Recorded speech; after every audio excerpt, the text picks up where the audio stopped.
सभी परिजनों को मेरा प्रणाम। आशा करती हूँ मेरे सारे ही बहन और भाई स्वस्थ व प्रसन्न होंगे। आज हम स्वाध्याय करने जा रहे हैं परम पूज्य गुरुदेव पंडित श्री राम शर्मा आचार्य जी की पुस्तक युग परिवर्तन और ज्ञान यज्ञ, जिसमें गुरुदेव ने बताया है कि हम युग परिवर्तन की बात करते हैं तो यह युग परिवर्तन कैसे होगा और इसमें विचारों की, ज्ञान की, पॉजिटिव थिंकिंग की क्या क्या सहायता रहेगी। चलिए सुनते हैं। मनुष्य के शरीर में दो चीज़ें हैं, एक उसकी रचना अर्थात उसकी काया और दूसरी चेतना। काया का खाने पीने से संबंध है, सोने उठने से संबंध है और गिने चुने लोगों से संबंध है।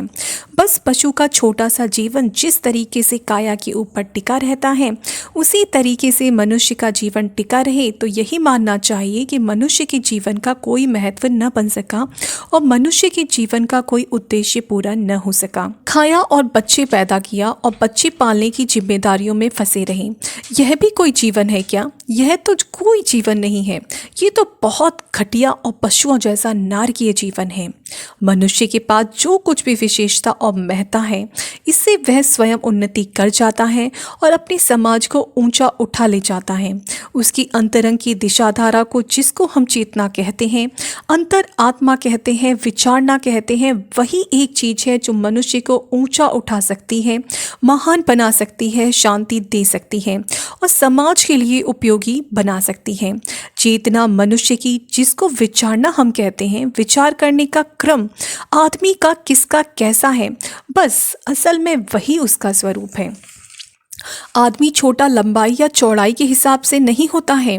कोई भी, जिस आदमी का मानसिक स्तर की ऊंचाई कम है, जो आदमी ऊंचे सिद्धांतों, ऊंचे आदर्शों को नहीं सोच सकता, जो आदमी सिर्फ पेट तक और अपनी संतान पैदा करने तक सीमाबद्ध हो जाता है, वह आदमी छोटा रह जाता है। 1 इंच का आदमी अगर उसे कहें तो कोई अचंभे की बात नहीं, उसको मेंढक कीड़े से तुलना की जाए तो कोई अचंभे की बात नहीं। कीड़े मकोड़ों में से कोई गिनती करे तो कोई हर्ज की बात नहीं। मनुष्य का स्तर और मनुष्य का गौरव उसके ऊंचे विचारों पर टिका हुआ है और ऊंचे विचार जब कभी भी मनुष्य के होते हैं तो उसका जीवन देवत्व जैसा दिखाई पड़ता है। गरीब हो तो क्या, अमीर हो तो क्या, गरीबी से क्या बनता बिगड़ता है। अमीरी में जौ की रोटी खा सकता है, गरीबी में मक्का की रोटी खा सकता है। क्या शर्म की बात है? अमीर आदमी रेशमी कपड़े पहन सकता है और गरीब आदमी मोटे कपड़े पहन सकता है। और कौन खास बात है? आदमी के स्तर पर कुछ फर्क नहीं जाता है, एक कानी कौड़ी के बराबर भी कोई फर्क नहीं दोनों आदमियों में। मनुष्य का स्तर जब आदमी का बढ़ता है तो उसके विचार करने के क्रम और उसके सोचने के तरीके पर टिका रहता है। मनुष्य की सहायता भी, मनुष्य की महानता भी उसी पर टिकी हुई है, मनुष्य की शांति भी उसी पर टिकी हुई है, गौरव भी उसी पर टिका हुआ है, परलोक भी उसी पर टिका हुआ है और समाज के लिए उपयोगिता अनुपयोगिता भी उसी पर टिकी हुई है। इसलिए हमको सारा ध्यान इस बात पर दिया जाना चाहिए कि आदमी का विचार करने का तरीका, सोचने का तरीका बदल जाए। पिछले दिनों जब हमारे देश के नागरिकों के विचारना का स्तर बहुत ऊंचा था और शिक्षा के माध्यम से और अन्य वातावरण के माध्यम से या धर्म अध्यात्म के माध्यम से ये प्रयत्न किया था कि आदमी ऊंची किस्म का सोचने वाला हो और उसके विचार, उसकी इच्छाएं, उसकी आकांक्षाएं और उसकी महत्वाकांक्षाएं नीच श्रेणी के जानवरों जैसी न होकर के महापुरुषों जैसी हों। जब ये प्रयास किया जाता था तो अपना देश कितना ऊंचा था, देवता गिने जाते थे यहाँ के नागरिक। ये राष्ट्र सारी दुनिया की आंखों में स्वर्ग जैसा दिखाई पड़ता था। इस महानता और विशेषता को अक्षुण्ण बनाए रखने के लिए धर्म और अध्यात्म का सारा ढांचा खड़ा किया गया।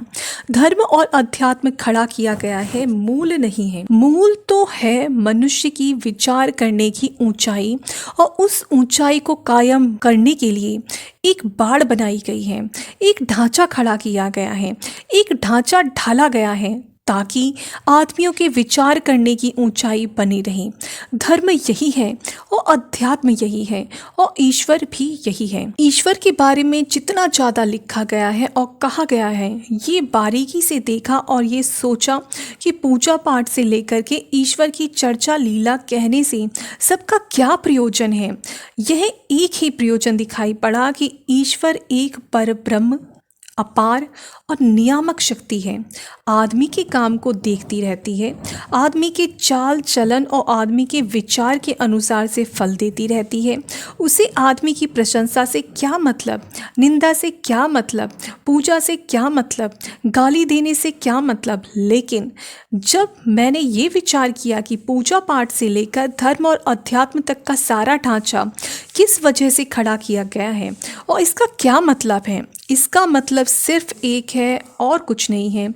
वह यह है कि इन सारे के सारे कलेवरों के वंदनों में जकड़ा हुआ मनुष्य ऊंची किस्म के विचार करना सीखे, आदर्शवादी विचारों को अपने मन और अंतरंग में स्थापित किए रह सके। ये मनुष्य की महानतम सेवा है और मनुष्य के जीवन की महानतम सफलता है। उसके मन में श्रेष्ठ किस्म के विचार रहते हों और इस तरह के विचार रहते हों जो उसके व्यक्तिगत जीवन को पवित्र बना दें और जो उसके व्यक्तिगत जीवन के दोष और दुर्गुणों का समाधान कर दें, और इस तरह के विचार जो मनुष्य को उदार बनाते हैं और जो मनुष्य को स्वार्थपरता और संकीर्णता के जाल और जंजाल से निकालते हैं। वो विचार जो मनुष्य की परिधि को, सीमा को अपने शरीर से आगे बढ़ाते हैं, अपने कुटुंब से आगे बढ़ाते हैं, अपने बच्चों से आगे बढ़ाते हैं और इतना विशाल बनाते हैं कि वह सारे समाज का अंग हो जाता है और सारे समाज की पीड़ा को अपनी पीड़ा समझता है और सारे समाज की सुविधाओं को अपनी सुविधा समझता है और सारे समाज के कष्टों को अपना कष्ट समझता है और सारे समाज की सेवा को अपनी सेवा समझता है। जब इतना ऊंचा स्तर मनुष्य का हो जाए तो समझना चाहिए कि इसके पास धर्म की मान्यता आ गई, अध्यात्म की मान्यता आ गई और ईश्वर की भक्ति आ गई। ये सारे के सारे जो कुछ भी हमारा दार्शनिक ढांचा खड़ा किया हुआ है इसी आधार पर खड़ा हुआ है और ये स्तर यदि मनुष्यों का बना रहा तो जो कुछ भी आदमी काम करेगा उसी में शान उत्पन्न हो जाएगी, उसी में सुख और सुविधा उत्पन्न हो जाएगी। ईमानदार आदमी अगर तिजारत करेगा तो उससे सारी जनता को बहुत लाभ होगा और उससे चीज़ें खरीदने वालों को बहुत संतोष होगा। एक दूसरे के प्रति प्रेम और विश्वास के भाव बढ़ेंगे।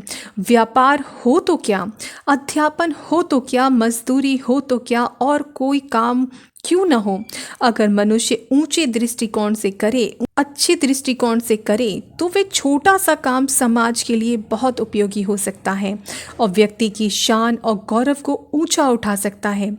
हर आदमी यह कोशिश करेगा कि मेरा काम अच्छे किस्म का हो और मेरी इज्जत उस अच्छे काम के साथ जुड़ी हुई है।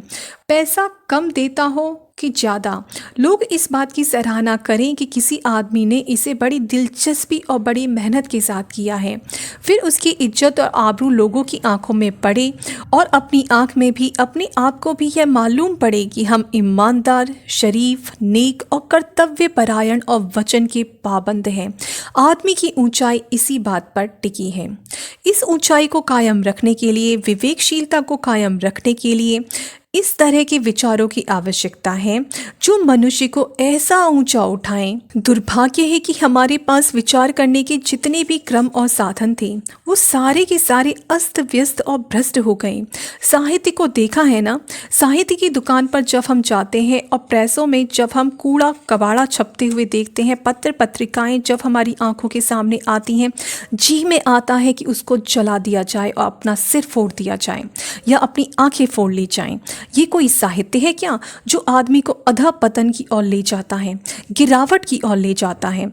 जो कुछ भी हम देखते हैं, ज्ञानवर्धन का सामान, कला को देखते हैं, दूसरी चीज़ों को देखते हैं, यहाँ तक देखते हैं कि धर्म और अध्यात्म के नाम पर जो नसीहतें दी जाती हैं, जो शिक्षण दिए जाते हैं, वो इतने गंदे और फूहड़ किस्म के हैं कि जी में आता है कि उनके धर्म और पूजा पाठ के, कथा पुराणों की किताबों को इकट्ठा करके उनको दिया सलाई लगा दिया जाए और उनको जब्त कर दिया जाए।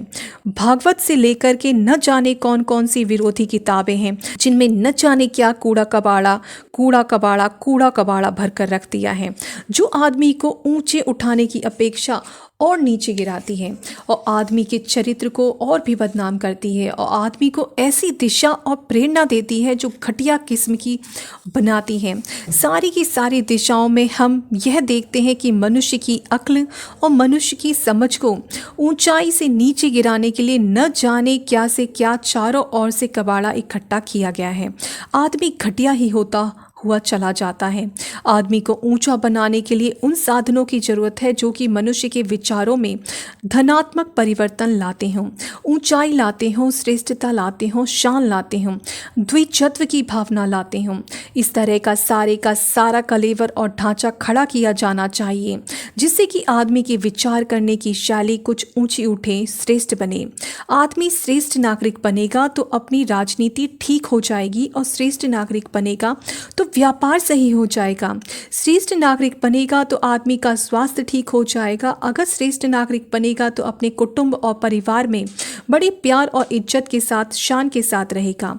आदमी श्रेष्ठ नागरिक बनेगा तो उसके बालक न जाने कैसे अच्छे हो जाएंगे। श्रेष्ठ नागरिक होगा तो उसके पैसे की आमदनी जो कुछ भी है उसका बेहतरीन इस्तेमाल होगा। व्यक्ति अपने आप में स्वर्ग में रहता हुआ अनुभव करेगा और सारे समाज में शांति आएगी अगर व्यक्ति का स्तर ऊंचा हो जाए तब। आज के लिए इतना ही। आशा करती हूँ आपको ये स्वाध्याय आज का अच्छा लगा होगा और हमें ये ज़रूरी पढ़ना चाहिए युग परिवर्तन और ज्ञान यज्ञ कि आखिर क्या वो गुरुदेव के दिमाग में रहा होगा कि जब उन्होंने ये ज्ञान यज्ञ की लाल मशाल के बारे में लोगों को बताया कि ज्ञान यज्ञ ही सबसे बड़ा यज्ञ है, लोगों के विचारों को बदलना ही सबसे बड़ा बदलाव है जो इस दुनिया को जिसकी आवश्यकता है और इन विचारों के बदलने से ही युग का परिवर्तन हो सकता है। तो हमें ये अच्छी तरह से जानना चाहिए, समझना चाहिए कि आखिर गुरुदेव ने क्या सोचकर युग परिवर्तन की रूपरेखा बनाई और उस टाइम उनके दिमाग में क्या क्या विचार चल रहे थे। तो मुझे ऐसा लगता है कि ये जो क्रम है युग परिवर्तन और ज्ञान यज्ञ, अगर हम इसके बारे में काफ़ी जानेंगे तो हमें गुरुदेव की उस टाइम की जो मानसिकता रही होगी उसके बारे में बहुत अच्छे से सारी चीज़ें क्लियर हो जाएंगी। कोशिश करिए जितनी भी बातें हैं जो आपको अच्छी लगे उन्हें अपने जीवन में अपनाएं और जो भी कुछ गलती लगे, जो भी कुछ लगे, त्रुटि लगे उसे मुझे माफ़ कर दें क्योंकि सारी त्रुटियां मेरे ही कारण होंगी, मैं ही आप तक ठीक तरह से ना पहुंचा पाई हूँ। और जो भी अच्छा लगा हो उसे गुरुदेव का आशीर्वाद समझकर अपने जीवन में धारण करें। इन्हीं शब्दों के साथ मैं अपनी सभी बहनों और भाइयों से विदा लेती हूँ। सभी को जय गुरुदेव, जय श्री राम।